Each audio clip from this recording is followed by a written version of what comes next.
Seperti yang sudah kita ketahui bahwa campuran terdiri atas dua zat atau lebih. Untuk memperoleh zat murni, penyusun campuran tersebut harus dipisahkan. Zat-zat dalam campuran tersebut dapat dipisahkan secara fisika. Prinsip pemisahan campuran didasarkan pada perbedaan sifat-sifat fisik zat penyusunnya, seperti wujud zat, ukuran partikel, titik leleh, titik didih, sifat magnetik, kelarutan, dan lain sebagainya. Metode pemisahan campuran banyak digunakan dalam kehidupan sehari-hari, seperti untuk penjernihan air dan pembuatan garam. Beberapa metode pemisahan campuran yang sering digunakan antara lain penyaringan, sentrifugasi, sublimasi, kromatografi, dan destilasi.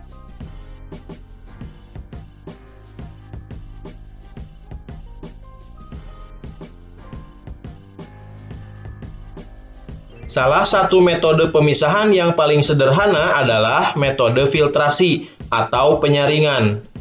Penyaringan adalah metode pemisahan campuran yang digunakan untuk memisahkan cairan dan padatan yang tidak larut berdasarkan pada perbedaan ukuran partikel zat-zat yang bercampur.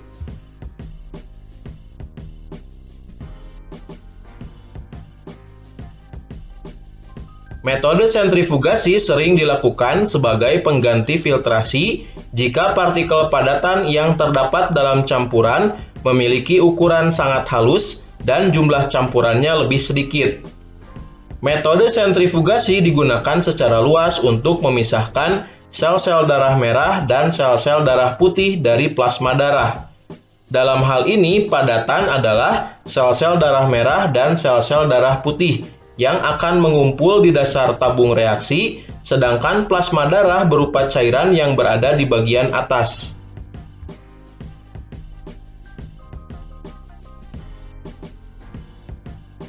Pemisahan campuran dengan cara destilasi atau penyulingan banyak digunakan dalam kehidupan sehari-hari maupun dalam kegiatan industri. Pemisahan campuran dengan cara penyulingan digunakan untuk memisahkan suatu zat cair dari campurannya. Prinsip kerjanya didasarkan pada perbedaan titik didih dari zat cair yang bercampur, sehingga saat menguap setiap zat akan terpisah.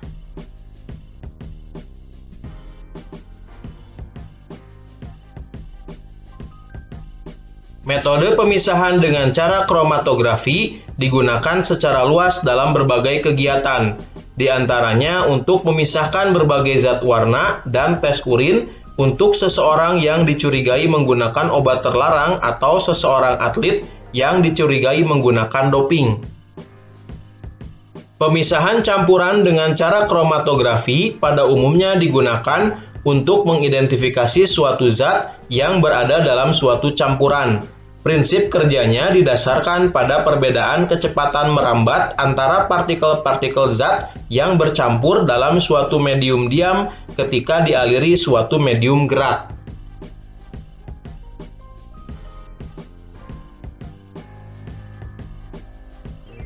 Prinsip kerja metode pemisahan campuran dengan cara sublimasi didasarkan pada campuran zat yang memiliki satu zat yang dapat menyublim, atau perubahan wujud padat ke wujud gas, sedangkan zat yang lainnya tidak dapat menyublim. Contohnya, campuran iodin dengan garam dapat dipisahkan dengan cara sublimasi. Nah, sekarang mari kita lihat contoh soal dan pembahasannya. Perhatikan gambar pemisahan campuran berikut, di mana pada gambar terdapat dalam suatu wadah pasir dan kapur barus, di bawahnya terdapat api dan di atasnya terdapat es batu. Berdasarkan gambar, metode pemisahan campuran tersebut adalah A. Termasuk ke dalam metode filtrasi, B. Destilasi, C. Sublimasi, atau D. Evaporasi. Nah, sebelumnya sudah kita bahas bahwasanya pemisahan dua buah zat padat itu menggunakan metode sublimasi. Sehingga jawaban dari soal berikut adalah yang C, sublimasi. Oke, semoga bermanfaat dan selamat belajar. Tentang massa jenis. Nah, massa jenis itu adalah kerapatan dari suatu benda. Setiap benda memiliki kerapatan yang berbeda. Misalnya dua benda ini, yang satu memiliki benda yang rapatannya itu banyak, sedangkan yang satu lagi agak renggang. Berarti yang sebelah kiri ini bendanya lebih padat daripada yang sebelah kanan. Maka bisa kita katakan bahwa massa jenis itu adalah sebagai berikut ya. Oke, nah massa jenis ini pasti berbeda-beda dari setiap benda, sehingga massa jenis dirumuskan sebagai berikut. Rho sama dengan M per V. Rho itu artinya massa jenis. Dia punya satuan kilogram per meter kubik atau gram per sentimeter kubik. Sedangkan M adalah massa benda dengan satuan kilogram atau gram. Kemudian volume itu memiliki satuan meter kubik atau sentimeter kubik.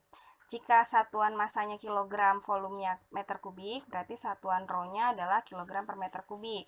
Sedangkan jika gram dan sentimeter kubik, berarti massa jenisnya gram per sentimeter kubik. Lalu untuk rumus segitiganya, itu massa ada di atas, sehingga jika kita mencari rumus volume, rumusnya adalah massa per rho. Sedangkan untuk mencari rumus massa, rumusnya adalah rho kali V. Contoh soal. Nah, di sini ada contoh soal, ada benda yang diukur dengan massanya 120 gram, jadi diketahui massanya itu adalah 120 gram, lalu dia mula-mula ada air 50 ml, ketika bendanya itu dicelupkan, airnya bertambah jadi 110 ml, maka volumenya adalah 110 ml, jadi volume akhir dikurang volume awal 50 ml, maka volume bendanya adalah 60 ml. Yang ditanya berapa massa jenis dari benda yang hitam itu? Jawabnya, pertama kita masukin dulu rumusnya. Rho sama dengan M per V. Karena M-nya adalah 120, V-nya adalah 60, berarti 120 dibagi 60. 120 bagi 60 adalah 2, berarti massa jenisnya adalah 2 gram per mililiter. Untuk informasi, mililiter itu sama dengan sentimeter kubik, berarti massa jenisnya adalah 2 gram per sentimeter kubik. Contoh berikutnya. Nah, contoh yang kedua, di sini ada sebuah benda yang mula-mula airnya itu 600 ml, lalu jadi bertambah setelah benda A dimasukkan, dia punya massa 3 kg. Nah, oke, kita tulis dulu diketahui. Diketahui, mula-mula airnya itu 600 ml, kemudian naik jadi 750, karena itu diantara 800 dan 700 ya. Jadi, menjadi 750, berarti volume benda A bisa kita ketahui 750 dikurang 600 ml. Jadi volumenya adalah 150 ml. Lalu massa benda A-nya adalah 3 kg. Berarti M-nya sama dengan 3 kg. Oh iya. 150 ml itu sama dengan 150 cm kubik ya.